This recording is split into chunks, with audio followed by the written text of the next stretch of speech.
روح اللہ خمینی شاذ و نادر ہی کسی کی ذاتی پاکیزگی پر بات یا اس کا اشارہ کرتے تھے، مگر یہ کہ ان کی وفات کے بعد البتہ علی خامنائی اس معاملے سے مستثنیٰ تھے۔ جی ہاں، انہوں نے لوگوں کے بارے میں اپنی دلچسپی کے مطابق اپنے خیالات کا اظہار کیا ہے، لیکن وہ بہت محتاط تھے کہ اس بات سے کچھ دوسرے معنی یا موضوعات نہ نکال لیے جائیں اور غلط فائدہ نہ اٹھایا جائے، کیونکہ کچھ لوگ امام کے جملوں کو مختلف جہات سے تشریح کرتے تھے، خاص طور سے ان کے چاہنے والے۔ اسی وجہ سے امام اس بارے میں احتیاط کرتے تھے۔ امام نہیں چاہتے تھے کہ جس کی تعریف کر رہے ہیں اس کی زندگی میں اس کے اثرات ہوں، کیونکہ ایسی باتوں پر غلط معنی کی چادر ڈال دی جاتی تھی۔ البتہ کسی کی شہادت یا وفات کے بعد اس شخص کے بارے میں اپنی مثبت رائے بیان کرتے تھے، کیونکہ اس موقع پر ان باتوں سے غلط فائدہ نہیں اٹھایا جا سکتا تھا۔ بعض اوقات امام اپنے گھر والوں کے سامنے کسی کی تعریف کر دیتے تھے، جیسا کہ آقائے خامنائی کی نسبت بھی ایسا ہی ہوا تھا۔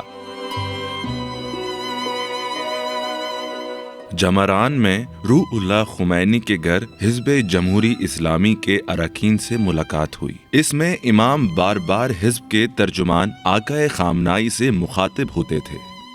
میں حزب کے سارے اراکین سے آشنائی نہیں رکھتا، لیکن کچھ افراد جنہوں نے اس حزب کی بنیاد رکھی ہے انہیں میں جانتا ہوں۔ میں نے آقائے خامنائی کو بڑا کیا ہے، میں نے آقائے ہاشمی اور آقائے بہشتی کو پروان چڑھایا ہے۔ میں انہیں ابتدا سے آج تک دیکھ رہا ہوں۔ البتہ دوسرے کئی ایک افراد کو جانتا ہوں، لیکن ان سے زیادہ رابطہ نہیں رہا۔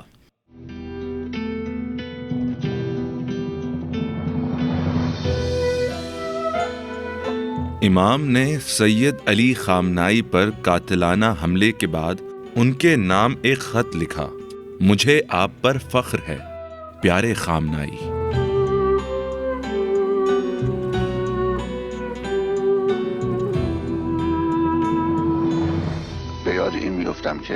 جب بھی میں تصور کرتا ہوں کہ یہ واقعہ باعث بنا ہے ہمارے عظیم الشان رہبر مجھ حقیر کی نسبت نگاہ لطف و کرم کر رہے ہیں اور میرے نام خط میں مجھ سے اظہار ہمدردی کی ہے، نیز ہماری عظیم اور مجاہد قوم میرے لیے دست دعا بلند کر رہی ہے، مجھے شرمندگی کا احساس ہوتا ہے۔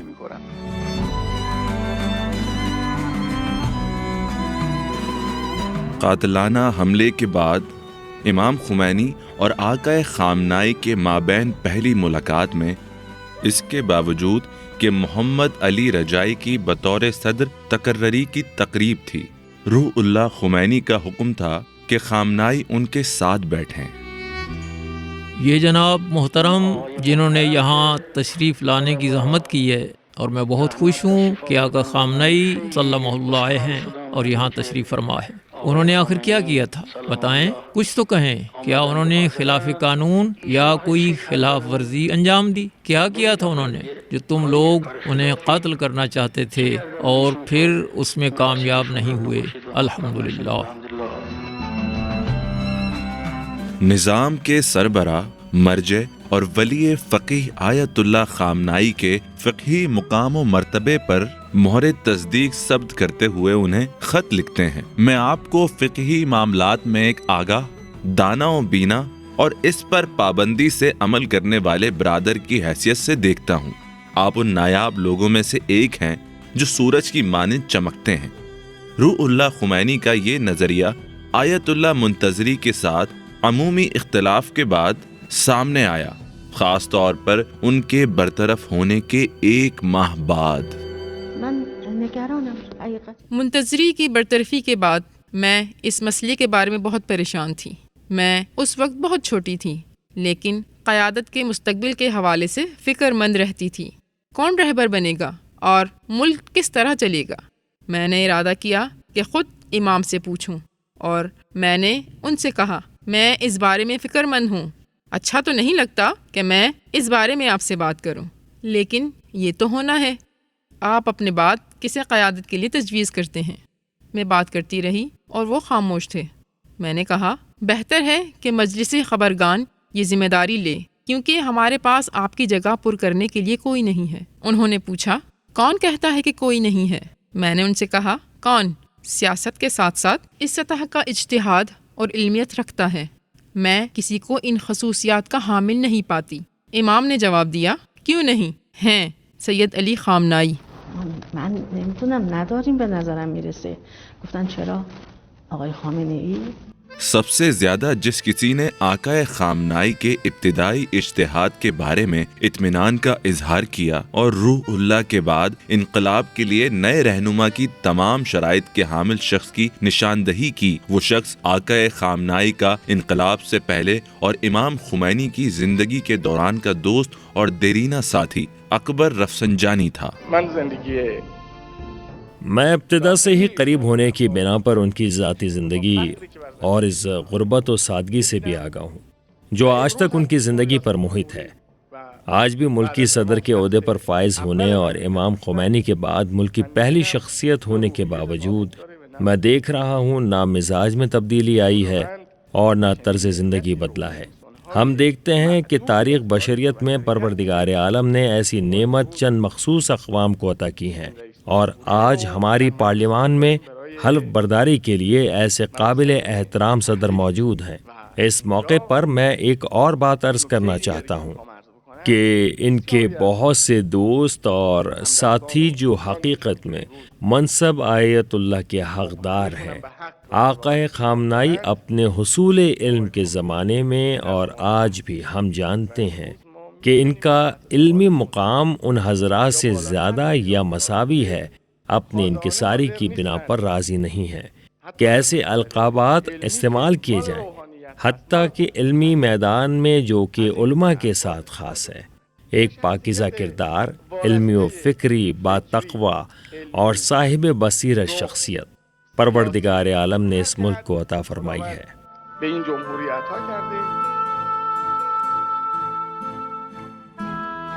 رفسنجانی وہ گواہ ہیں جنہوں نے مجلس خبرگان رہبری میں امام خمینی کی وفات کے چند گھنٹوں بعد رہبر کے انتخاب کے لیے منعقد ہونے والے اجلاس میں بھی انہی خیالات کا اظہار کیا۔ ہم امام کے ساتھ محو گفتگو تھے اور ہماری تاکید یہ تھی کہ اگر آپ نے آقائے منتظری کو برطرف کر دیا تو ہم قیادت کے حوالے سے مشکل کا شکار ہو جائیں گے۔ شورا قیادت کی بہت زیادہ مشکلات ہیں اور امام بھی شورا قیادت کی طرف رغبت نہیں رکھتے تھے۔ فرد کے اعتبار سے ہم نے کہا فی الوقت ہمارے پاس ایسا کوئی فرد نہیں ہے جسے معاشرے کے سامنے پیش کر سکیں، کیونکہ ہمارا مفروضہ مرجعیت اور دوسرے مسائل کی بنیاد پر تھا۔ امام نے فرمایا کیوں نہیں ہے، آقا خامنائی ہیں۔ ان دنوں ہم اس بات کو تسلی قرار دے سکتے تھے چونکہ امام ہمیں مایوس نہیں کرنا چاہتے تھے اور توجہ دلا رہے تھے کہ کوئی راہ حل مل جائے، پریشان نہ ہو۔ ہم نے ان دنوں یہی طے کیا کہ اس بات کو عام نہ کریں اور پھر یہ بات کسی سے نہ کہی گئی، لیکن کچھ افراد کو اس کی بھنک پڑ گئی، نہیں معلوم انہیں کیسے پتہ چلا۔ بہرحال ہم نے کسی سے نہیں کہا، خود آقا خامنائی کی جانب سے بھی اصرار تھا کہ اسے بیان نہ کریں۔ انہوں نے مجھ سے کہا کسی بھی جگہ اس کا ذکر نہ کروں، میں بھی اس بات کا ذکر کسی سے نہیں کرتا تھا۔ رفسنجانی ایک اور گفتگو کا حوالہ دیتے ہیں جو آقا احمد اور روح اللہ خمینی کے درمیان ہوئی تھی جب آقا خامنائی کا بیرونی دورہ جات پر استقبال کیا جا رہا تھا۔ تیسری مرتبہ اس بات کا ذکر احمد آقا نے کل ہم سے کچھ لوگوں کے درمیان کیا۔ انہوں نے کہا جب آقا خامنائی شمالی کوریا کے دورے پر تھے اور ان کے استقبال کی ویڈیو کوریا کے صدر جناب کیم ایل سونگ کے ساتھ ٹی وی سے نشر کی جا رہی تھی،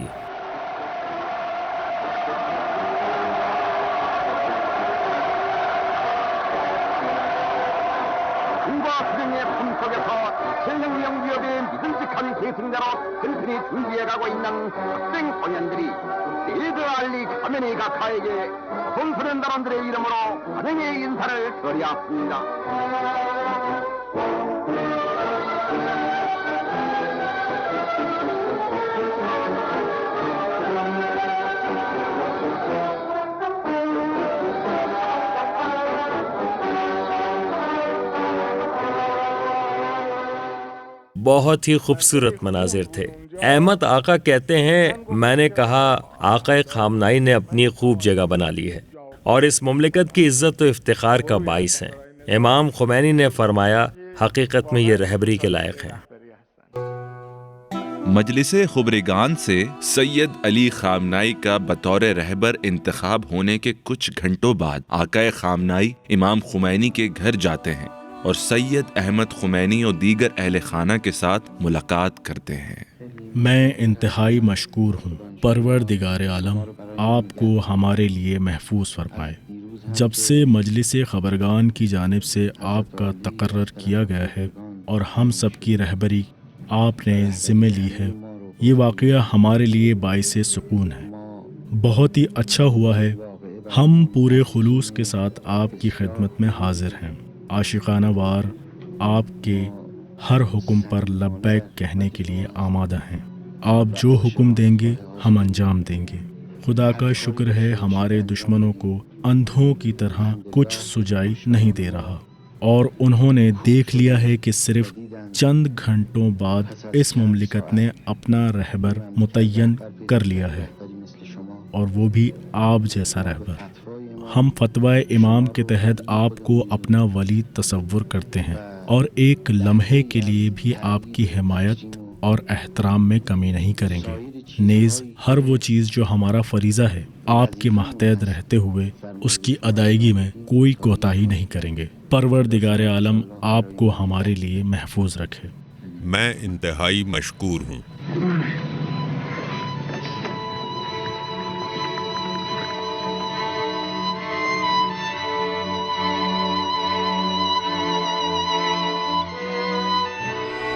آقائے خامنائی کے حقدار ہونے کا واضح ثبوت خود امام خمینی ہے۔ اپنی آواز اور واضح اور سادہ زبان میں توجہ سے سنیں، یہ ایک گواہی سے بڑھ کر ایک وصیت ہے۔ طلبہ، کارکنوں، پیروکاروں اور آس پاس کے لوگوں کے لیے ایک نظام کے بانی کی وصیت ہے۔ خامنائی میرے بعد آپ کا رہبر ہے۔ ایک شخص آقا خامنئی جیسا کہ جو اسلام سے وابستہ اور قوم کا خادم ہو، اس کا دل اس بات پر دھڑکتا ہو کہ وہ اس قوم کی خدمت کرتا رہے، آپ تلاش نہیں کر سکو گے۔ علاوہ ازیں انقلاب جہاں تک جائے گا، یہ پہلے بھی اس کے ساتھ تھے اور آئندہ بھی آخر تک جانے کے لیے یہ تیار ہیں۔ تو خامنائی تم ہو؟ میں نے کہا جی ہاں۔ پھر بولا اچھا تو یہ جس خامنائی کی باتیں کرتے ہیں وہ تم ہو؟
بنی صدر کی برطرفی کے بعد صرف 3 ہفتوں کے اندر ایران نئے صدر محمد علی رجائی کا انتخاب کر رہا ہے۔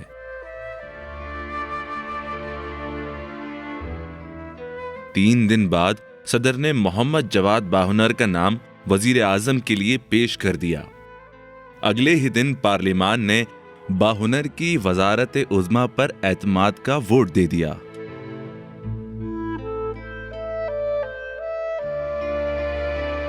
8 دن بعد باہنر نے اپنی کابینہ کے نام منظوری کے لیے پارلیمان میں پیش کر دیے۔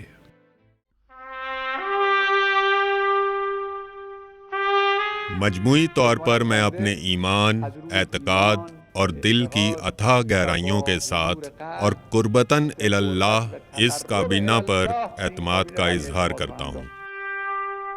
باہنر کی کابینہ منظوری کے بعد 2 ہفتے سے بھی کم وقت میں بتاریخ 28 اگست 1981 کو ایک زبردست دھماکے نے وزیر اعظم کے دفتر کو ہلا کر رکھ دیا، جس کی ذمہ داری مجاہدین خلق نے قبول کر لی۔ رجائی اور باہنر دونوں شہید ہو گئے۔ هر دم از این رهگذار رهگذری می رود، در پی مردان مرد پی سپری می رود، عرصه نگردد تهی گرچه ز همسنگران، گه جگری می درند گاه سری می رود، روزن فتح و ظفر بسته نخواهد شدن، گر ز قضا ناوکی بر قدری می رود، راه رجا بسته نیست گرچه رجا۔ سید علی خامنائی کھڑے ہو جاتے ہیں تاکہ اپنے دوست کے لیے رحمت کی دعا کریں۔ وہ رجائی سے پیار کرتے تھے اور ان کے بارے میں خاص جذبات رکھتے تھے۔ به خدا قسم در میان شما، خدا کی قسم آپ کے درمیان ہزاروں رجائی اور باہنر ہیں۔ خدا کی قسم آپ جوانوں کے درمیان، آپ مردوں اور عورتوں کے درمیان ہزاروں ایسے ہیں جو امریکہ سے ڈٹ کر مقابلہ کریں گے۔ امریکا ستیزه خواهد کرد۔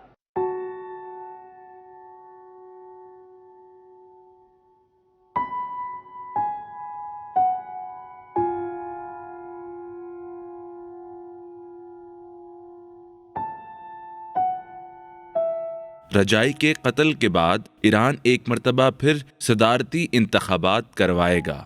آہستہ آہستہ روح اللہ خمینی کے لیے واضح ہو گیا کہ علماء کا حوزہ علمیہ اور مساجد میں واپس جانا اور سیاسی عہدوں کو دوسروں کے لیے چھوڑنا، چاہے وہ دیندار ہوں، مصلحت نہیں، جیسے مہدی بازرگان تھا، جو کہ انقلاب کی ہویت اور مقاصد کو نقصان پہنچانے کا سبب بنا۔ علماء ہی انقلاب کے ضامن ہیں، یہ وہ نتیجہ تھا جس پر امام خمینی انقلاب کے 2.5 سال بعد پہنچے تھے۔ کچھ دن بعد یہ بات ہونے لگی کہ صدارتی انتخابات کروائے جائیں۔ آقا خامنئی اسپتال سے فارغ ہونے کے بعد پارلیمان میں آنا شروع ہو گئے تھے۔ ہم نے ایک نشست کی تاکہ صدارتی امیدواروں کے بارے میں فیصلہ کیا جا سکے۔ سب نے فیصلہ کیا کہ آقا خامنئی کو نامزد کیا جائے۔ ان سے درخواست کی گئی کہ آپ تیار رہیں۔ انقلاب کے بعد تیسرے صدارتی انتخابات میں 5 امیدوار ایک دوسرے کا مقابلہ کرتے ہیں۔ علی اکبر برورش، رضا زوور ہائی، حسن غفوری فرد، مہدوی کنی، علی خامنائی۔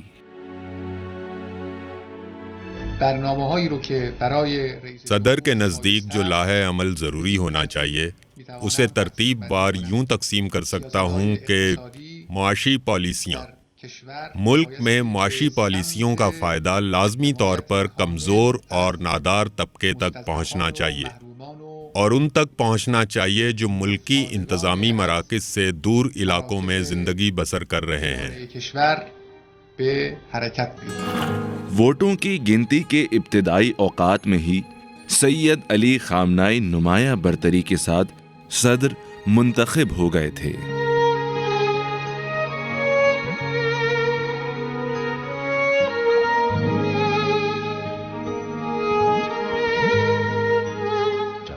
کل حاصل ہونے والے ووٹ 1,60,32,486 ہیں۔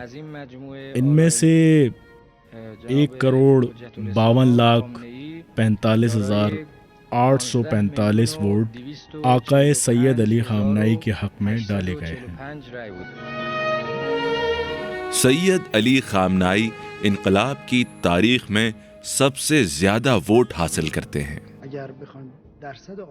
اگر ہم ووٹ کی فیصدی تناسب پر نگاہ کریں، ہمارے پہلے صدر نے 75.9% ووٹ حاصل کیے تھے، تاہم بدقسمتی کے ساتھ وہ سچائی پر اپنی حکومت نہ چلا سکے۔ ہمارے شہید بھائی آقائے رجائی 88.3% ووٹ حاصل کر سکے، اور اب حضرت حجت الاسلام علی خامنہئی نے 95% ووٹ حاصل کیے ہیں۔ به خودشون اختصاص میدن۔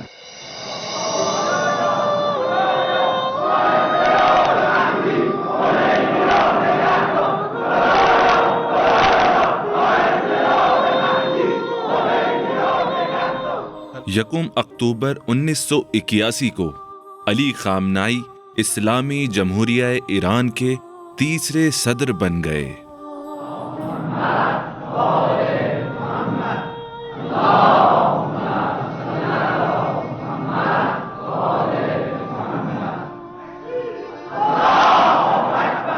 بسم اللہ الرحمن الرحیم۔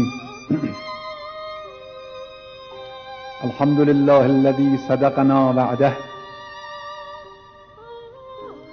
وأورثنا الأرض نتبوأ من الجنة حيث نشاء فنعم أجر العاملين۔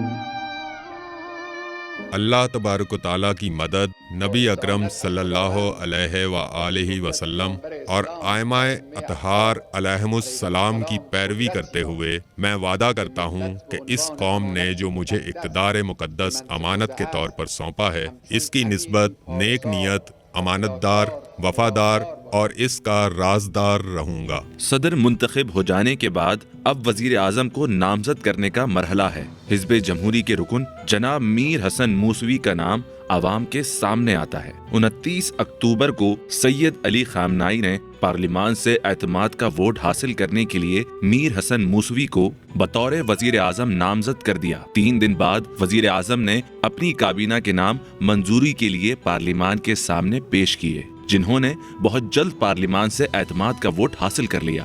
سیاسی استحکام کے بعد اس ملک کا اہم ترین مسئلہ جنگ تھا۔ مرکزی دفاعی کونسل میں کیا امور زیر بحث آئے ہیں؟ شروع کرتا ہوں اللہ کے نام سے جو بڑا مہربان اور نہایت رحم والا ہے۔ کل رات نسبتاً ایک لمبی نشست میں زیادہ وقت فوج کے انتظامی ڈھانچے پر نظر ثانی کرنے والے کمیشن کی رپورٹ پر صرف ہوا، جو وہ دفاعی کونسل کے سامنے پیش کر رہا تھا۔ شورای عالی دفاع میدادن۔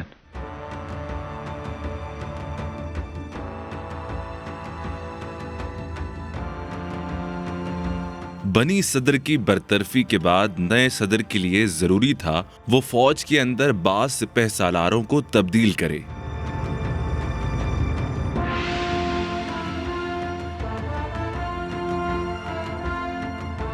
ستمبر 1981 سے مارچ 1982 تک، یعنی 6 مہینے تک ایران نے 4 بڑے حملے کیے، ایسی نئی اسٹریٹجی کے ساتھ کہ جس میں فوج اور سپاہ کی ہم آہنگی پائی جاتی تھی۔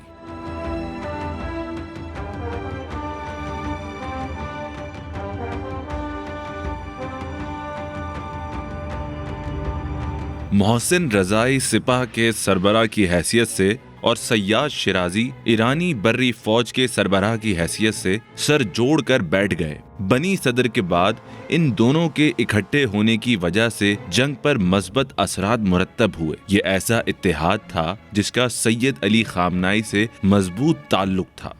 انہوں نے بہت ہی کم وقت میں غیر معمولی فتوحات کی۔ 27 ستمبر 1981 کو پہلی کامیابی حاصل ہوئی جب آبادان کا محاصرہ توڑ دیا گیا۔ اس واقعے نے مسلط کردہ جنگ کی تاریخ، حکمت عملی اور اسٹریٹجک پوزیشن کو معکوس کر دیا۔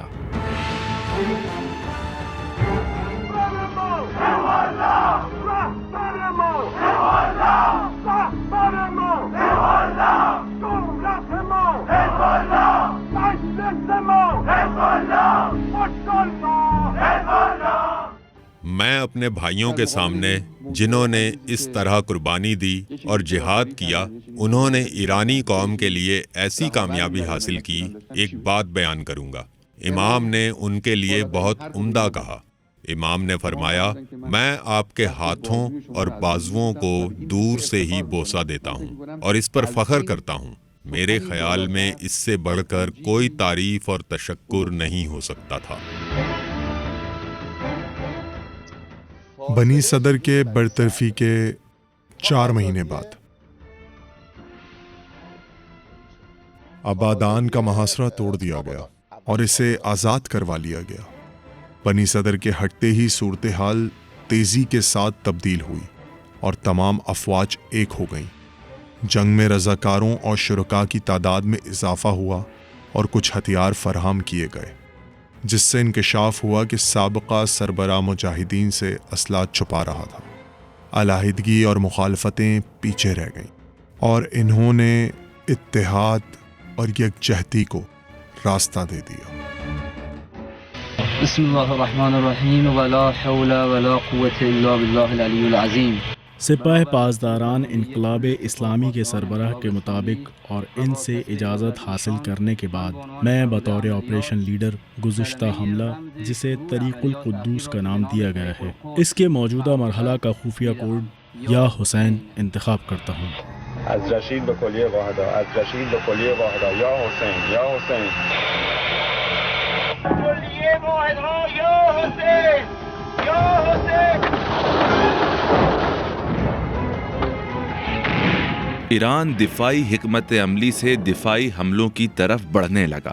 1981 کی گرمیوں سے باسی فوجوں کی عقب نشینی کے ساتھ ایرانی فوجیں پیش قدمی کرنے لگیں۔ وہ فوج جو کچھ پہلے تک اپنے مراکز اور دفاعی خطوط پر یکے بعد دیگرے شکست کھا رہی تھی، اب یہی فوج پیش قدمی کر رہی تھی کہ بستان، دزفل، شوش اور اندمش کو آزاد کروائے۔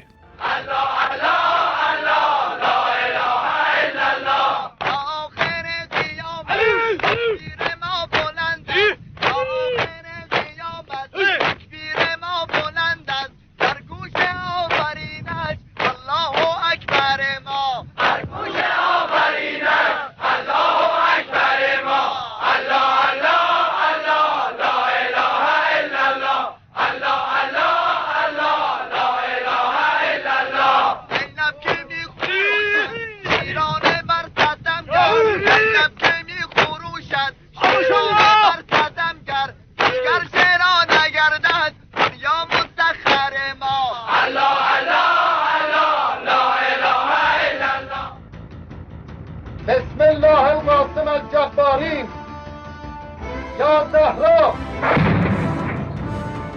ایرانی فوجوں کے دباؤ نے باسی فوجوں کو جنوبی ایران سے عقب نشینی پر مجبور کر دیا اور انہوں نے 4500 مربع کلومیٹر کا علاقہ چھوڑ دیا۔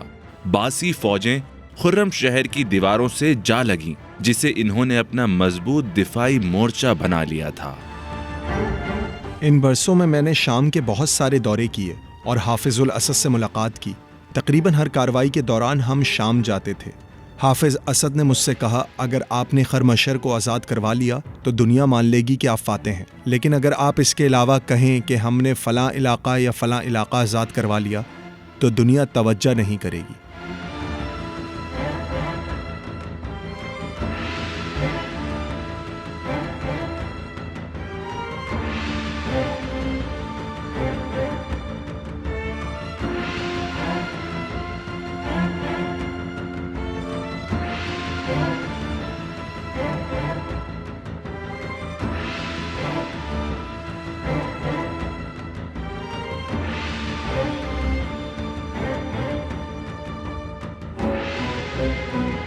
ایرانیوں نے خرم شہر کے باہر سے ایک زبردست حملہ شروع کیا۔ دونوں طرف سے گھمسان کی جنگ ہوئی۔ 25 دنوں کی سخت لڑائی کے بعد 24 مئی 1982 کو خرم شہر آزاد ہو گیا۔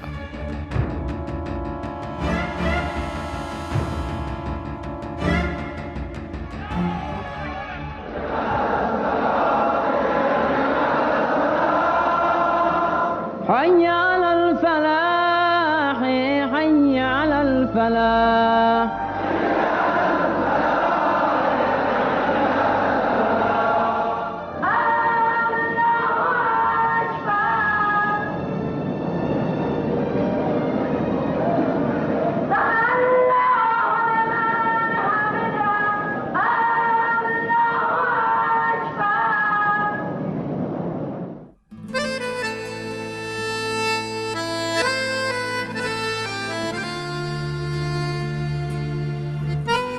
خرم شہر کی آزادی کے ساتھ امام خمینی نے سید خامنائی سے کہا کہ اب وہ محاذوں پر نہ جایا کریں۔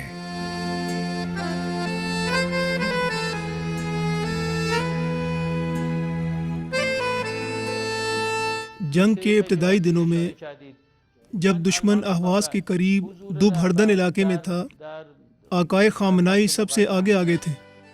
انہوں نے اسلحہ اٹھایا اور جاسوسی و دیگر کارروائیوں میں حصہ لیا۔ محاذ پر اسی قسم کے حالات تھے کہ جب ایک مسجد میں ان پر قاتلانہ حملہ ہو گیا، ان کو شدید چوٹیں آئیں۔ اس واقعے کے بعد بعض دوسری اہم شخصیات بھی قاتلانہ حملے کا شکار ہوئیں۔ ہم نے ایک ہی وقت میں 72 اہم حکومتی عہدیدار گنوا دیے۔ ان میں سر فہرست شہید بہشتی تھے۔ اس قدر زیادہ خلا پیدا ہو جانے کی بنا پر امام نے انہیں محاذوں پر جانے سے روک دیا۔ فروری 1983 کو ہاشمی رفسنجانی امام کے حکم سے جنگ کے چیف کمانڈر مقرر ہو جاتے ہیں۔ اس زمانے میں محاذ پر امام کے نمائندے آقائے رفسنجانی تھے اور باقی معاملات جنگ کے آخر تک ویسے ہی تھے۔ آقائے خامنائی ملک کے صدر اور دفاعی کونسل کے سربراہ تھے اور اس طرح وہ اپنا کردار جاری رکھے ہوئے تھے، لیکن جنگ کی سربراہی آقائے رفسنجانی کے پاس تھی۔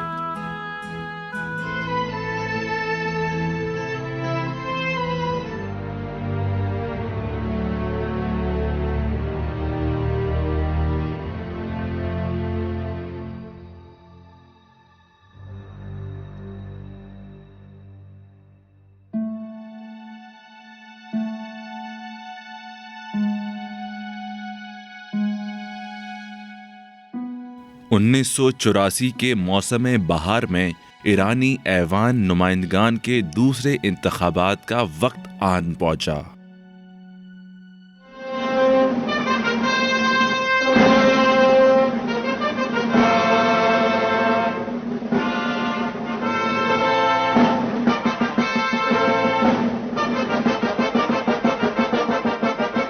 پارلیمان کے مشترکہ نتائج بائیں بازو کے حق میں تھے۔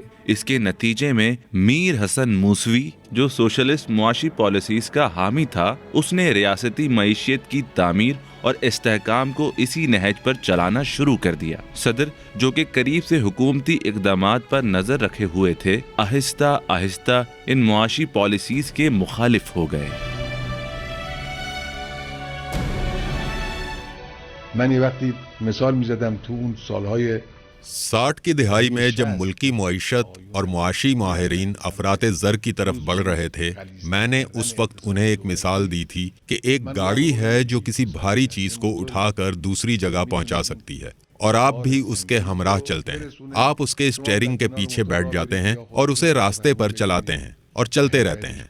لیکن ایک مرتبہ آپ نے گاڑی کو ایک طرف کھڑا کر دیا ہے اور اس بھاری چیز کو اپنے کندھوں پر اٹھا لیا ہے اور راستہ طے کرنے کی کوشش کرتے ہیں۔ اس صورت میں آپ منزل تک نہیں پہنچیں گے، تھک جائیں گے اور وزن اٹھانا آپ کے لیے ناممکن ہو جائے گا، جبکہ آپ کے پاس گاڑی موجود تھی جس سے آپ نے استفادہ نہیں کیا۔ یہ گاڑی اصل میں نجی سرمایہ کاری ہے۔ یہ باتیں اس زمانے میں کہا کرتا تھا، لیکن اثر نہیں ہوتا تھا، کیونکہ ایک خاص قسم کی فضا بن چکی تھی۔ ہم کہتے تھے کہ نجی سرمایہ کاری کی طرف بڑھیں۔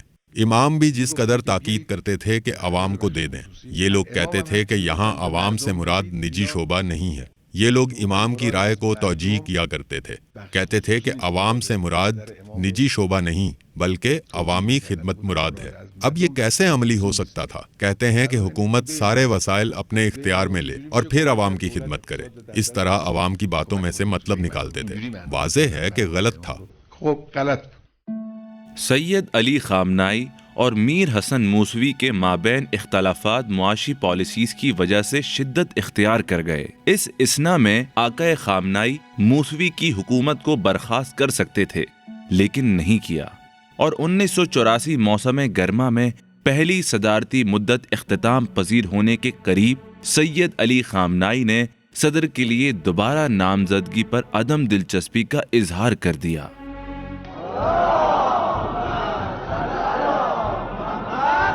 چودہ اگست 1984 کو امام خمینی کے حکم پر آقا خامنائی نے چوتھے صدارتی انتخابات میں حصہ لیا اور 16 ملین ووٹوں میں سے 14 ملین ووٹ حاصل کر کے کامیاب ہوئے۔ تصمیم جدی داشتم که در انتخابات شرکت نکنم۔ میرا پختہ فیصلہ تھا کہ میں انتخابات میں شرکت نہیں کروں گا، لیکن امام نے مجھے حکم دیا، مجھ سے کہا تمہارے لیے ضروری اور واضح ہے۔ شرعی حکم اور شرعی ذمہ داری کے تحت امام نے مجھے یہ فریضہ سونپا کہ میں صدارتی انتخابات میں شرکت کروں۔ انتخابات سے پہلے میں نہیں چاہتا تھا کہ امام کی اس بات کو عام کروں تاکہ انتخابات پر اس کے اثرات نہ ہوں۔ میں چاہتا تھا کہ انتخابات اپنے معمول کے مطابق انجام پائیں، لیکن آج آپ ایرانی قوم جان لیں کہ ایک شرعی ذمہ داری ایک فریضہ کے عنوان سے نیز سوائے شرعی ذمہ داری اور فریضے کی ادائیگی کے کسی دوسری نیت کے لیے میں نے اس عہدے کو قبول نہیں کیا۔ میرے حق میں آپ کے ووٹوں کی بھاری اکثریت نے میرے لیے اس عہدے کی سنگینی کو بڑھا دیا ہے۔ من به عنوان رئیس جمهور در پیشگاه قرآن کریم صدر منتخب ہونے کے بعد پہلا چیلنج پارلیمان سے منظوری کی خاطر وزیر اعظم کا نام دینا تھا۔ سید علی خامنائی حزب جمہوری اور پارلیمان کے تمام قوانین سے آگاہ تھے۔ وہ میر حسن موسوی کے ساتھ کام نہیں کرنا چاہتے تھے جو ملکی تیل اور معیشت کو اشتراکی نظریات کے مطابق چلانا چاہتا ہے، اور ساتھ ہی ساتھ وہ اپنے زعم میں ایوان کے نمائندگان اور حزب جمہوری کے مابین فاصلوں کو کم کرنا چاہتا ہے۔ اس مشکل تاریخی موڑ پر وہ قانونی طور پر حاصل اختیارات کو استعمال کرنے کی اجازت چاہتے تھے۔ وہ ایسے ہم آہنگی رکھنے والے وزیر اعظم کا نام پیش کرنا چاہتے تھے جو ان کے لیے پریشانی کا باعث نہ ہو۔ من در اون برنامه‌ها که رادیو و تلویزیون میرفتن با مردم مصاحبه میکردن بنده همه این میں ان پروگراموں کو جن میں یہ لوگ جاتے اور لوگوں کا انٹرویو کرتے تھے، میں ان سارے پروگراموں کو سنا کرتا تھا۔ ایک ایک شہری سے پوچھتے تھے کہ آپ کو صدر سے کیا توقع ہے۔ جب وہ جواب دیتا کہ مجھے فلاں فلاں توقع ہے تو میرا دل تیز تیز دھڑکنا شروع کر دیتا۔ میں سوچتا تھا کہ برائے مہربانی مجھے بات کرنے دیں، نعرے نہ لگائیں۔ میں ان تمام عوامی اظہارات کو جو وہ بیان کرتے تھے توجہ سے سنتا تھا۔ میں سوچتا تھا کہ عوام کی ساری بڑی توقعات اپنے صدر سے ہیں۔ صدر کا کیا مطلب ہے؟ یعنی مجریہ میں سے وہ واحد شخصیت جسے عوام براہ راست خود منتخب کرتے ہیں۔ تو پھر ان توقعات کو کون پورا کرے گا؟ عوام جو امن چاہتی ہے، سڑکیں، گھر چاہتی ہے، روزگار، تجارتی سرگرمیاں اور ملکی پیداوار چاہتی ہے۔ اسی طرح کی دوسری باتیں جو آپ سب جانتے ہیں اور سن رکھی ہیں۔ شاید آپ میں سے بعض نے ان باتوں کو بیان کیا ہے، لیکن یہ سارے کام تو صدر نہیں کرتا۔ کون ان کاموں کو انجام دیتا ہے؟ یہ وہ کام ہیں جن کی ذمہ داری ملک کا منتخب صدر بعض حکومتی افراد کو سونپ دیتا ہے۔ ملک کے صدر کا سب سے بڑا کام صرف یہی رہ گیا ہے کہ وہ ایک مقتدر، باصلاحیت، نظریاتی اور اہلیت رکھنے والی حکومت کے لیے راہ ہموار کر دے تاکہ وہ ان کاموں کو انجام دے۔ انتخاب یک دولت قادر باصلاحیت مکتبی توانای بکار و آماده برای انجام این مسئولیت‌ها۔ دوسرے صدارتی دور میں انہوں نے عید کے دن تقریر کی اور واضح طور پر کہا کہ وہ وزیر اعظم کو تبدیل کرنا چاہتے ہیں۔ یہ واقعی ایک برا کام ہے کہ ملک کے صدر اور امام کے بعد مملکت کی دوسری اہم شخصیت اپنی تقریر میں کہیں کہ وہ وزیر اعظم تبدیل کرنا چاہتے ہیں اور پھر اس کام کو نہ کریں۔ لیکن آقائے خامنئی ان باتوں کو اہم نہیں سمجھتے تھے۔ وہ خود کو امام خمینی پر نثار کر دیتے تھے۔ وہ اپنے مقاصد کو آگے بڑھانے کی خاطر امام خمینی کا نام استعمال نہیں کرتے تھے۔ یہ چیز خداوند کے ہاں ضائع نہیں ہوتی۔ ایشون نظرش نبود آقای موسوی بشه۔ مثال کے طور پہ وہ نہیں چاہتے تھے کہ میر حسین موسوی ان کا وزیر اعظم ہو، لیکن جب سنا کہ امام اس بات کو کسی دوسرے زاویے سے دیکھ رہے ہیں، یعنی جب صدر تبدیل نہیں ہوا تو وزیر اعظم کیوں تبدیل ہونا چاہیے، یوں ہی انہیں اندازہ ہوا کہ امام کی رائے ان کی ذاتی رائے سے مختلف ہے۔ فوراً امام کے مطابق موسوی کو بطور وزیر اعظم نامزد کر دیا گیا، اگرچہ امام کو توقع تھی کہ ان کی طرف سے مخالفت ہوگی، لیکن ایسا کچھ نہ ہوا۔ منتخب صدر اپنے ولی فقیہ کے پابند تھے، لہٰذا کسی تاخیر اور اعتراض کے بغیر میر حسن موسوی وزیر اعظم بن گیا اور اس نے بائیں بازو کے اراکین پارلیمان سے اکثریت حاصل کر لی جو اس کی معاشی پالیسی سے متفق تھے۔ موسوی نے بہت جلد آقا خامنائی کے قریبی لوگوں کے نام وزراء کی فہرست سے نکال دیے۔ اس کے باوجود آقا خامنائی نے کسی مخالفت یا منفی رائے کا اظہار نہیں کیا۔ اس زمانے میں کہ جب سید علی خامنائی دوبارہ 4 سالہ دور حکومت کے لیے صدر منتخب رہے، یعنی مسلسل 8 سالہ، اس وقت قانونی پیچیدگیاں کچھ ایسی تھیں کہ وزیر اعظم کو اجرائی امور میں صدر کے مقابلے میں بہت زیادہ اختیارات حاصل تھے اور صدر کا عہدہ تقریباً نمائشی رہ گیا تھا، اور اس دوران وزیر اعظم میر حسن موسوی صدر جمہوری اسلامی کے ساتھ مناسب ہمکاریاں بھی انجام نہیں دے رہے تھے، یہاں تک کہ وزیر اعظم نے ایسے افراد جو صدر محترم جناب علی خامنائی کو پسند کرتے تھے انہیں حکومت سے نکالنا شروع کر دیا، یعنی جو بھی جناب علی خامنائی کا قریبی یا ان کو پسند کرنے والا تصور ہوتا، جیسے پہلے دور حکومت کے وہ وزراء جو صدر محترم کو پسند کرتے تھے وہ ان کے حامی تھے۔ وزیر اعظم میر حسن موسوی نے ان سب کو موجودہ حکومت سے فارغ کر دیا تھا، سوائے میرے، کیونکہ امام خمینی کی تاکید تھی کہ میں وزارت خارجہ میں باقی رہوں، ورنہ اگر یہ تاکید نہ ہوتی تو میں بھی نکال دیا گیا ہوتا۔ لہٰذا میں وہ واحد حکومتی عہدیدار تھا جو صدر محترم جناب علی خامنائی کا دوست بھی تھا۔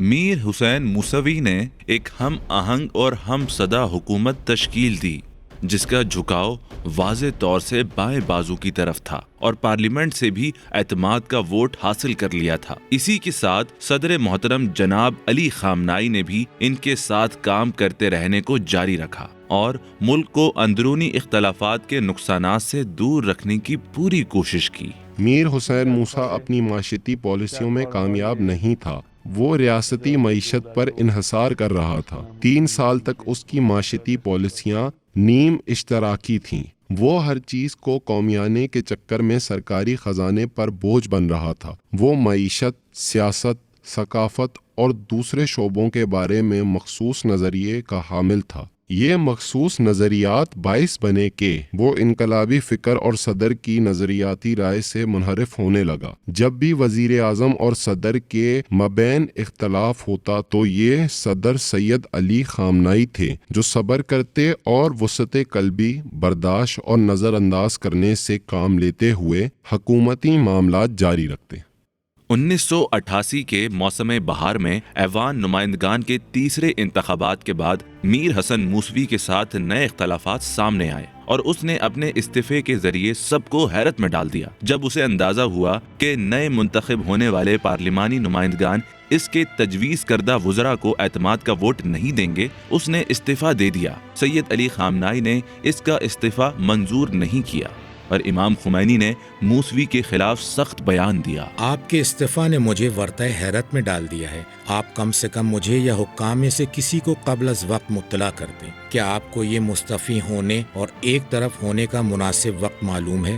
جبکہ اس وقت الہی اقدار کی محافظ قوم اپنے بچوں کو بقائے دین کے لیے قربانگاہ میں بھیج رہی ہے۔ آپ کو اپنا فرض اسلام اور قانون کے دائرہ کار میں رہ کر انجام دینا چاہیے۔ بعض وزیروں کے ساتھ آپ کی مخاصمت کے باوجود ان کی جانب سے رکاوٹ کھڑی نہیں کی گئی تاکہ آپ پہلے کی طرح اپنا کام جاری رکھیں۔ نیز یہ پارلیمان کا قانونی حق ہے کہ وہ کسی بھی اہل اور باصلاحیت وزیر پر اعتماد کا اظہار کرے۔ امام خمینی کے اس بیان کے بعد وزیر اعظم نے اپنا استعفیٰ واپس لے لیا۔ اس عرصے میں ہم نے وزیر اعظم کے انحرافات پر آقا خامنہئی کی طرف سے زبردست صبر و تحمل کا مظاہرہ دیکھا۔ یہ چیز ان کے لیے کڑا امتحان تھی۔ شاید یہی امتحان تھا کہ جو باعث بنے امام خمینی نے اپنے بعد آقا خامنہئی کی رہبریت پر زور دیا۔ امام خمینی اپنی اس تاکید سے مجلس خبرگان کے نمائندوں کو بھی آگاہ کرتے رہے تھے۔ یہ چیزیں سبب بنی کہ انہوں نے امام خمینی کے بعد آقا خامنہئی کو رہبری کے لیے منتخب کیا۔ یہ سب کچھ وزیر اعظم کی سرکشی اور عدم تعاون پر صبر کرنے اور نظام کو باقی رکھنے کی کوشش کرنے کی بنیاد پر ہوا۔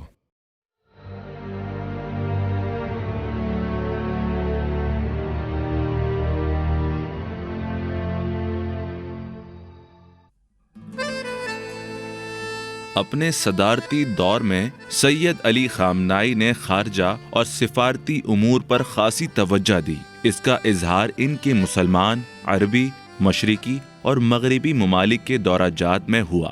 خرم شہر کی فتح کے بعد عرب ممالک میں سب سے پہلا سفر شام کا تھا۔ اسد نے شام سے گزرنے والی عراقی تیل کی پائپ لائن بند کر دی، جس نے باس پارٹی کی معیشت کو نمایاں نقصان پہنچایا۔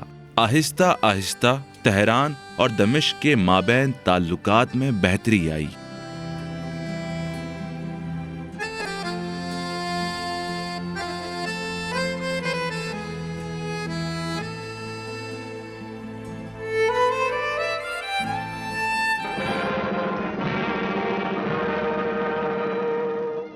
بسم اللہ الرحمن الرحیم۔ السلام علیکم۔ The highlights. The President of the Islamic Republic of Iran held talks in Islamabad today. 14 جنوری 1985 کو صدارت کی دوسری میعاد کے دوران سید علی خامنائی نے پاکستان کا دورہ کیا اور خاص طور سے صوبہ پنجاب کے شہر لاہور گئے۔ سڑکیں استقبال کرنے والوں سے یوں بھری ہوئی تھیں کہ انہیں کنٹرول کرنا پولیس اور فوج کے بس میں نہ تھا۔ استقبالیہ تقریب انتظامی اداروں کے قابو سے باہر ہو گئی۔ لوگ 15 کلومیٹر لمبے راستے پر موجود تھے۔ قریب تھا کہ عوام ایرانی وفد کو لے جانے والی گاڑی کو ہاتھوں پر اٹھا لیں۔ لوگوں نے امام خمینی اور سید علی خامنائی کی تصاویر عقیدت اور پرجوش انداز سے اٹھا رکھی تھیں۔ اپنے صدارتی دور میں جب میں پاکستان گیا، وہاں ایسا والہانہ استقبال ہوا جس کے باعث امریکی صدر ریگن کا میرے بعد طے شدہ دورہ پاکستان اس کی جانب سے منسوخ کر دیا گیا، کیونکہ انہوں نے محسوس کیا اس استقبال کے بعد پاکستان جانا ہماری تذلیل ہے۔ وہ پریشان تھے کہ یہ پاکستانی کس طرح ایک ایرانی صدر کے استقبال کی خاطر سڑکوں پر نکل آئے ہیں، جبکہ اگر وہ آتا تو ایسا کچھ نہیں ہوتا، لہٰذا اس نے اپنی ذلت محسوس کی۔ افریقی براعظم ایرانی صدر کے بیرونی سفر میں ایک نمایاں مقام رکھتا تھا۔ سید علی خامنائی نے افریقہ میں موزمبیق، تنزانیہ، انگولا اور زمبابوے کا دورہ کیا۔ آقا خامنائی کے لیے افریقہ کا دورہ اسلامی انقلاب اور اس کے اصولوں کو بیان کرنے کا اہم موقع تھا۔ نیز امریکی اور یورپی استعماری نظاموں کے خلاف اپنے اتحادی بنانے اور انہیں اس مقابلے میں شامل کرنے کا وقت تھا۔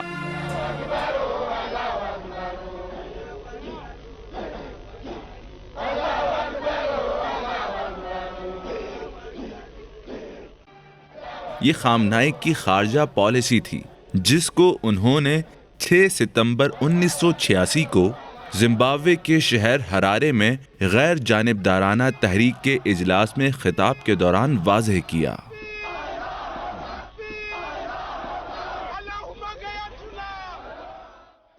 آقای رئیس رؤسای محترم جمهور و دولت‌ها، جناب صدر، مختلف ممالک کے محترم صدور، نمائندہ وفود اور معزز حاضرین، آئیں کچھ دیر کے لیے اس بڑی اور پریشان حال دنیا کو دیکھیں، اپنے حالات، مقامی مسائل اور وقتی مشکلات سے بالاتر ہو کر دیکھیں۔ ایک جملے میں اصل مشکل یہ ہے کہ دنیا نے استعماری نظام کو تسلیم کر لیا ہے۔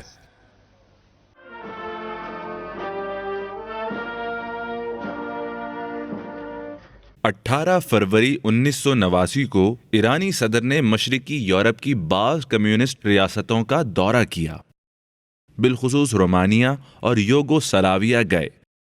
اسی طرح بوسنیا اور ہرزیگووینا کا بھی دورہ کیا۔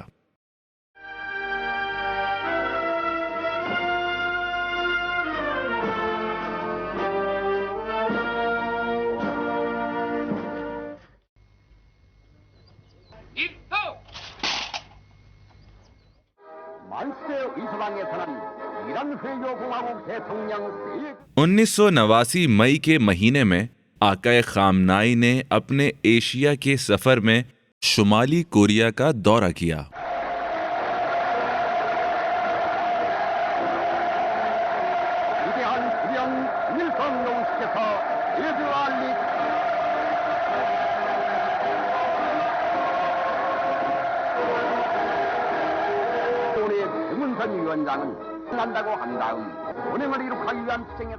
انقلاب اسلامی ایران یک پدیده عظیم، ایران کا اسلامی انقلاب بہت ساری جہاد کے ہمراہ ایک عظیم قوت کا مظہر ہے۔ ایک طرف ایرانی عوام نے خطے میں امریکی سامراج کی حامی طاقتور ترین حکومت کے خلاف بغاوت کی، اور وہ خالی ہاتھ ٹینکوں اور توپوں کے مقابلے میں ڈٹ گئی۔ و بالاخره اون رژیم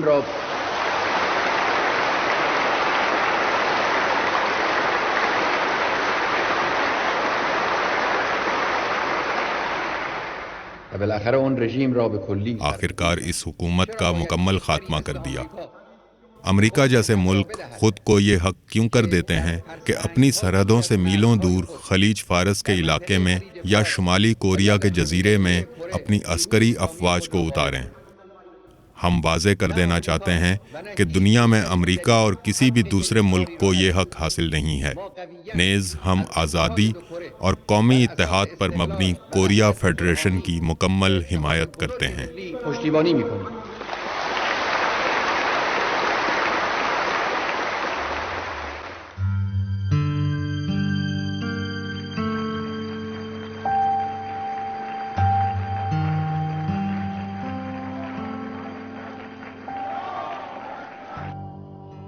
General Assembly, I have the honor to welcome to the United Nations the President of the Islamic Republic of Iran, His Excellency Hojat al-Islam Sayyid Ali Khamenei, and to invite him to address the Assembly. وہ جگہ جو زیادہ پرمعنی اور جہاں زیادہ واضح بات ہو سکتی تھی نیو یارک تھی، خاص طور پر اقوام متحدہ۔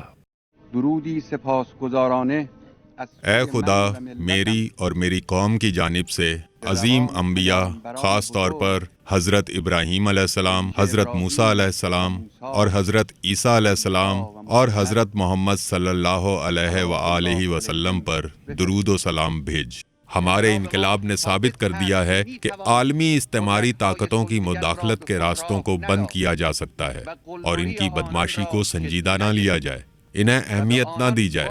صرف شرط یہ ہے کہ ہر مادی طاقت سے بالاتر طاقت و اقتدار پر یقین رکھتے ہوں، یعنی خدا پر۔ 21 جولائی کو ریڈیو سے امام خمینی کا خط نشر ہوا، جس میں اقوام متحدہ کی قرارداد 598 کو تسلیم کر لیا گیا، جس کے تحت ایران اور حزب باس عراق کے درمیان فوری جنگ بندی کا اعلان تھا۔ روند حرکت جبهه‌ها جنگی محاذوں پر جانا اسی شوق، چستی اور طاقت کے ساتھ جاری رہنا چاہیے۔ ہماری تازہ دم اور طاقتور افواج تیار ہیں کہ اگر دشمن ہمیں دھوکہ دینے کا سوچے تو بروقت اور برق رفتاری کے ساتھ اس کو جواب دے سکیں۔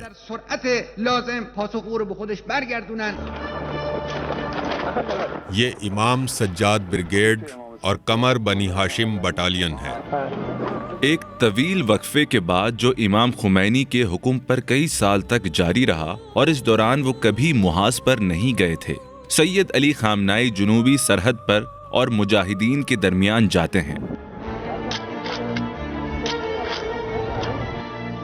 ایرانیوں کی جانب سے جنگ بندی قبول کر لینے کے 3 دن بعد باسیوں نے ایلام اور کرمان شاہ پر ایک بڑا حملہ شروع کیا۔ پھر 2 دن بعد مجاہدین خلق کی فوجیں باسی توپ خانے کی مدد سے ایرانی سرزمین میں پیش قدمی کرتی ہیں۔ انہوں نے اسلام آباد اور کرند پر قبضہ کر لیا۔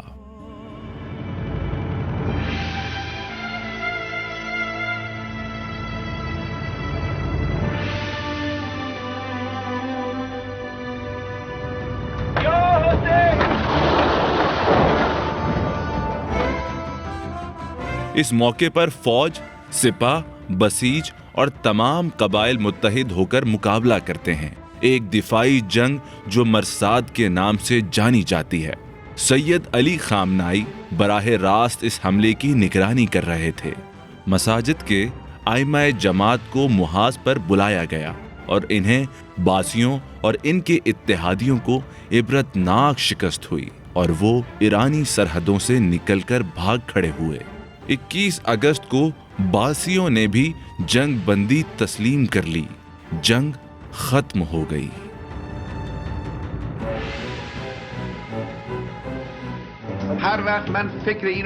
میں جب بھی اس جنگ، راہ شہادت اور عزت و خون کے راستے کے بارے میں سوچتا ہوں کہ یہ ختم ہو جائے گا اور ہم یوں ہی رہ جائیں گے اور پھر بعد میں مثال کے طور پر کسی ایکسیڈنٹ میں مر جائیں، تو ہمیں کیا نیکی حاصل ہوگی؟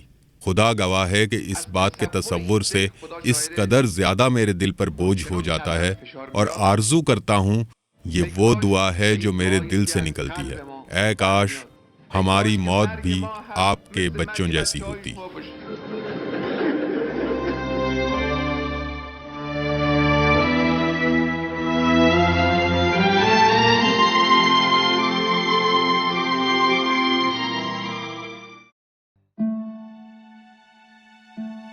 تیئیس اپریل 1989 کو امام خمینی صدر محترم آقا خامنائی کے نام ایک خط لکھتے ہیں جس میں آئینی ترمیم کا کہتے ہیں۔ اس میں امام ان عناوین کا ذکر کرتے ہیں جن میں ترمیم ضروری ہے۔ زیادہ نمایاں شق نمبر 107 تھی جو رہبر منتخب کرنے کی خصوصیات اور شرائط سے متعلق ہے۔ صرف 1 مہینے بعد یعنی 24 مئی 1989 کو امام خمینی جماران ہسپتال منتقل ہو گئے، جہاں صرف 11 دن بعد ان کی وفات ہو گئی۔ 3 جون 1989 صبح 10:22 پر امام خمینی کے دل کی دھڑکن بند ہو جاتی ہے۔ 4 جون صبح 7 بجے وفات کی خبر نشر ہو جاتی ہے۔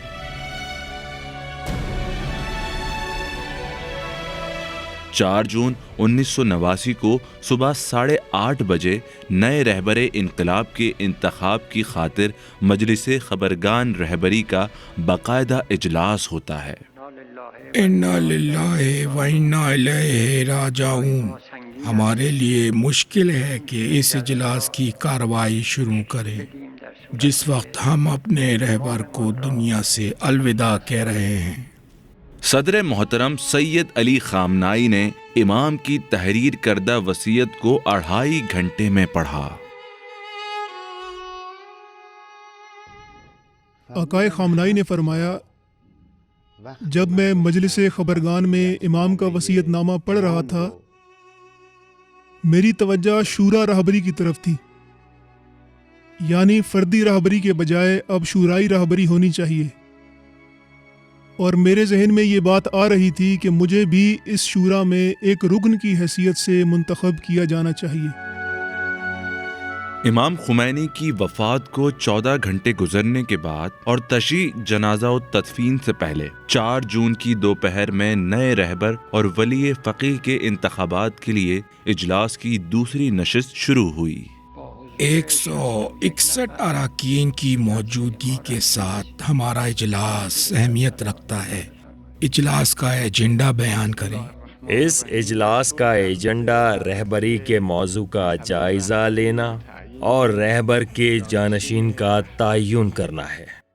اراکین نے نئے رہبر کی خصوصیات اور شرائط پر بات کرنا شروع کی۔ ساری گفتگو 2 محور کے گرد گھوم رہی تھی کہ رہبریت کی عملی شکل کیا ہو اور اس کے لیے ضروری شرائط کیا ہونی چاہیے۔ اس اجلاس میں حاضرین اپنے آپ سے یہی 2 سوال پوچھ رہے تھے۔ آئندہ کے رہبر کے لیے مرجعیت کی شرط ہے یا صرف اجتہاد کافی ہے؟ امام خمینی کے بعد رہبریت کی شکل انفرادی ہے، یعنی ایک شخص کے ذمے تمام امور ہوں گے، یا شورائی ہے جس میں کچھ رکن مل کر اس ذمہ داری کو نبھائیں گے۔ عوام نے مجلس سے خبرگان کے ایسے نمائندوں کا انتخاب کیا ہے جو مرجعیت اور رہبری کی صلاحیت رکھتے ہیں، نہ کہ اس وقت مرجعیت کے منصب پر فائز ہیں۔ مثال کے طور پر اگر آپ میں سے 10 لوگ مرجعیت کی صلاحیت رکھتے ہیں، یعنی آئندہ مرجع بن سکتے ہیں، یعنی وہ مرجعیت کی صلاحیت رکھتے ہیں لیکن اس وقت مرجع نہیں ہیں، لہٰذا اس اعتبار سے یہ معنی ٹھیک ہو جاتا ہے۔ آیت اللہ امینی نے اجلاس کے دوران امام خمینی کا وہ خط پڑھ کر سنایا جو انہوں نے اپنی وفات سے پہلے مجلس خبرگان کے نام لکھا تھا۔ میں ابتدا سے ہی معتقد تھا اور میری تاکید تھی کہ مرجعیت کی شرط ضروری نہیں ہے، بلکہ عادل مجتہد جس کی مجلس خبرگان حمایت کر دے کافی ہے۔ لہٰذا اراکین اس نتیجے پر پہنچے کہ رہبریت کے لیے درجہ اجتہاد کافی ہے۔ اس کے بعد گفتگو کا رخ اس طرف مڑ گیا کہ رہبریت انفرادی ہو یا شورائی۔ اس وقت یعنی ریفرنڈم تک جو معزز اراکین رہبریت کے انفرادی ہونے کے حامی ہیں کھڑے ہو جائیں۔ 45 اراکین کھڑے ہوئے ہیں، لہٰذا انفرادی شکل کو منظور کیا جاتا ہے۔ اس کے بعد شخص رہبر کے بارے میں رائے گیری کی جائے گی۔ میری رائے بھی شورا کے حق میں تھی، لیکن جب اکثریت نے انفرادی ہونے کے حق میں رائے دے دی تو بحث کی گنجائش باقی نہیں رہی۔ اگر آپ غور سے مناظر کو دیکھیں تو آپ کو معلوم ہوگا کہ آقا خامنائی نے انفرادی رہبریت کے حق میں رائے نہیں دی، بلکہ وہ بیٹھے رہے تھے، لیکن اکثریت نے انفرادی رہبریت کو منظور کر لیا تھا۔ اب حاضرین کے لیے ضروری تھا کہ وہ کسی ایک فرد کو امام خمینی کا جانشین منتخب کریں۔ کچھ نے کہا وہ فرد خامنائی ہے تاکہ سید خامنائی کے بارے میں بحث و گفتگو کا آغاز کیا جائے۔ سید علی خامنائی ڈائس پر آتے ہیں تاکہ اپنے دوستوں کو قائل کریں کہ ان کا نام پیش نہ کیا جائے۔ ابھی جو کچھ آپ دیکھ رہے ہیں حوزہ علمیہ کے ممتاز علماء کی بحث و گفتگو ہے۔ آپ جو باتیں سنیں گے اور یہاں استعمال کی جانے والی اصطلاحات خامنائی کے امیدوار نہ بننے کی کوشش اور اس پر ان کے دوستوں کی گفتگو، ان اصلاحات اور جملوں کو سمجھنا ان افراد کے لیے مشکل ہے جو حوزہ علمیہ اور اس کی ادبیات سے دور ہیں۔ آقا خامنائی نے جو واضح اور سخت الفاظ کہے انہیں 2 حصوں میں تقسیم کیا جا سکتا ہے۔ بسم اللہ الرحمن الرحیم۔ پہلی بات تو یہ ہے کہ خون کے آنسو رونا چاہیے کہ مسلمان معاشرے میں جہاں مجھ جیسے شخص کے لیے ایسی بات کی جائے، اس موضوع پر میں زیادہ بات نہیں کرنا چاہتا۔ میں نے اس سے پہلے آقائے ہاشمی کی خدمت میں یہ بات کہی تھی، اس سے 2 ہفتے پہلے جب یہ بات ہو رہی تھی اور انہوں نے اس کا اظہار کیا تھا تو میں نے سنجیدگی کے ساتھ انہیں کہا میں یقینی طور پر اور سختی کے ساتھ اس بات کو قبول نہیں کروں گا۔ علاوہ عظیم واقعی میں اس مقام کے لائق نہیں ہوں، اسے میں خود جانتا ہوں اور آپ حضرات بھی آگاہ ہیں۔ آقا خامنائی کے یہ جملے حوزوی اخلاق کا نتیجہ تھے جو حوزہ ہائے علمیہ میں رائج تھا۔ یہ وہ زبان اور انداز تھا جسے صدیوں سے علماء دین نے اپنا رکھا تھا۔ یہ منظر سمجھنا بہت مشکل اور بہت سوں کے لیے غیر متعارف ہے۔ آپ کو رہبری کی پیشکش ہو رہی ہو اور آپ نہ یہ کہ اسے قبول نہیں کرتے بلکہ دوسروں کو قائل کرتے ہیں کہ آپ نے میرے انتخاب میں غلطی کی ہے۔ یہ وہ زبان ہے جسے سوائے چند ایک مخصوص لوگوں کے کوئی نہیں سمجھتا، لیکن جب آقائے خامنائی جان گئے کہ ان کے انتخاب پر سب نے ایکا کر لیا ہے اور اتفاق رائے پایا جا رہا ہے، تو انہوں نے بات کا رخ دوسری طرف پھیر دیا۔ تو ملاحظہ کریں کہ میں آئینی طور پر اور بہت سے حضرات کے نزدیک شرعی اعتبار سے بھی حجیت نہیں رکھتا، یعنی میری بات ماننا ضروری نہیں۔ یہ کیسا رہبر ہوگا؟ شرعی اعتبار سے کسی کے لیے رہبر کی بات اسی صورت میں حجیت رکھتی ہے کہ جب وہ اسے فقی اور امور دین میں صاحب نظر جانتا ہو۔ ابھی اسی اجلاس میں بعض محترم اراکین نے بات کی ہے اور واضح الفاظ میں کہا ہے کہ میں صاحب نظر و صاحب رائے نہیں ہوں۔ دوسرے حصے میں آقائے خامنائی کی گفتگو کا ترجمہ اور خلاصہ ایک جملے میں کیا جا سکتا ہے کہ میں رہبریت کو قبول کرنے میں ذرہ بھر بھی دلچسپی نہیں رکھتا، لیکن اگر میں اسے قبول کرتا ہوں تو پھر اس میں کسی قسم کا نقص نہ پایا جاتا ہو۔ یہ وہ چیز ہے جسے آقائے خامنائی چاہتے تھے، یہی وہ بات تھی جسے اجلاس میں شریک تمام افراد سمجھ رہے تھے۔ مثال کے طور پر آقائے آذری جنہوں نے اس نشست میں پہلی مرتبہ میرا نام لیا ہے، اگر میں انہیں کوئی حکم دوں تو کیا وہ اطاعت کریں گے؟ جی ہاں کریں گے۔ یقینی طور پر اطاعت نہیں کریں گے۔ جب آپ رہبر منتخب ہو جائیں گے تو صورتحال تبدیل ہو جائے گی اور ہمیں مرجع تقلید کی ضرورت نہیں۔ امام نے آپ کو صاحب رائے تشخیص دیا اور اب وہ چلے گئے ہیں۔ نہیں، رہبر بننے کے بعد والی بات نہیں، ہرگز نہیں۔ بات واضح ہے کہ ہم بطور مرجع آپ کی تقلید نہیں کرنا چاہتے۔ تقلید کی بات نہیں، حکم کی بات ہے۔ بہرحال میں مخالف ہوں۔ میں انفرادی اور شورائی سے متعلق بحث میں آنا چاہتا ہوں۔ میرا خیال نہیں تھا کہ انفرادی کے حق میں رائے آ جائے۔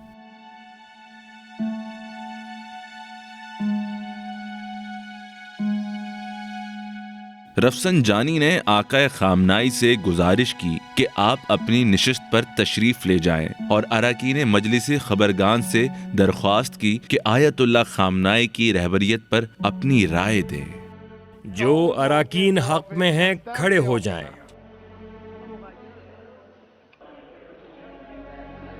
کھڑے رہیں، بہتر ہے گن لیں۔ ضروری ہے کہ عدد واضح ہو۔ مجھ سمیت ان کے حق میں رائے ہے، 2/3 سے کچھ زیادہ ہے۔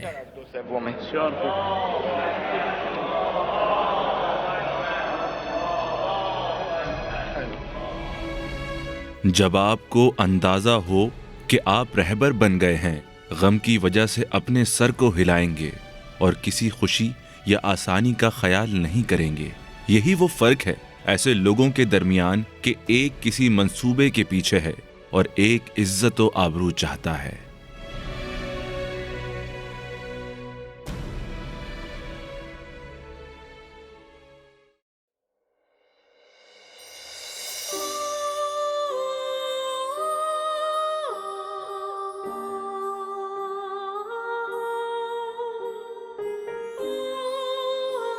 چار جون 1989 دوپہر 3 بجے کے قریب علی بن جواد حسینی خامنائی خراسانی اسلامی جمہوریہ ایران اور انقلاب کے نئے رہبر بن گئے، اور ہر اس شخص کے رہبر بن گئے جو ولایت فقیہ پر ایمان رکھتا ہے۔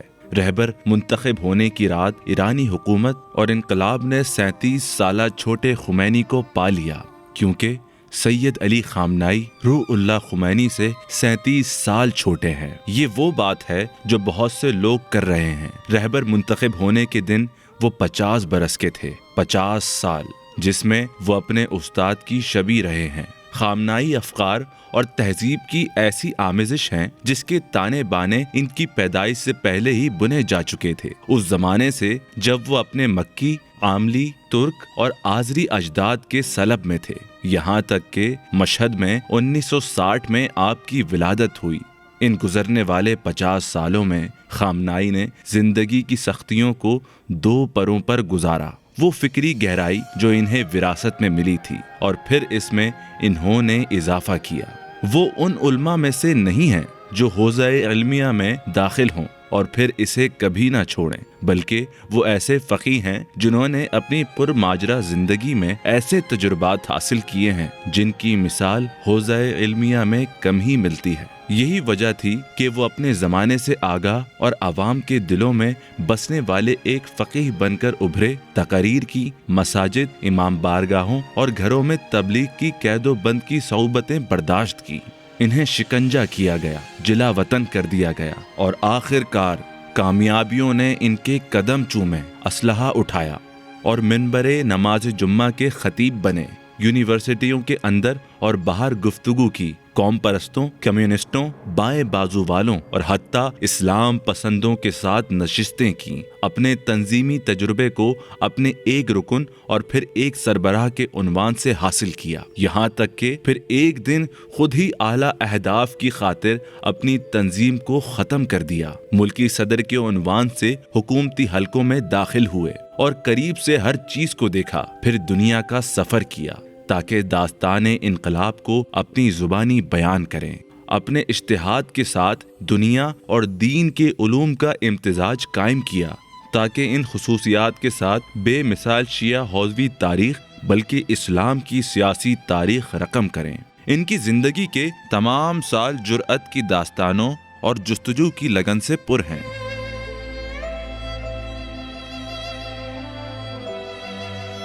یہ تاریخ کے 50 سال ہیں، ایسی تاریخ جس کی تاریخ میں مثال نہیں ملتی، ایسے مرد کی تاریخ جس نے تاریخ لکھی ہے اور لکھتا جا رہا ہے۔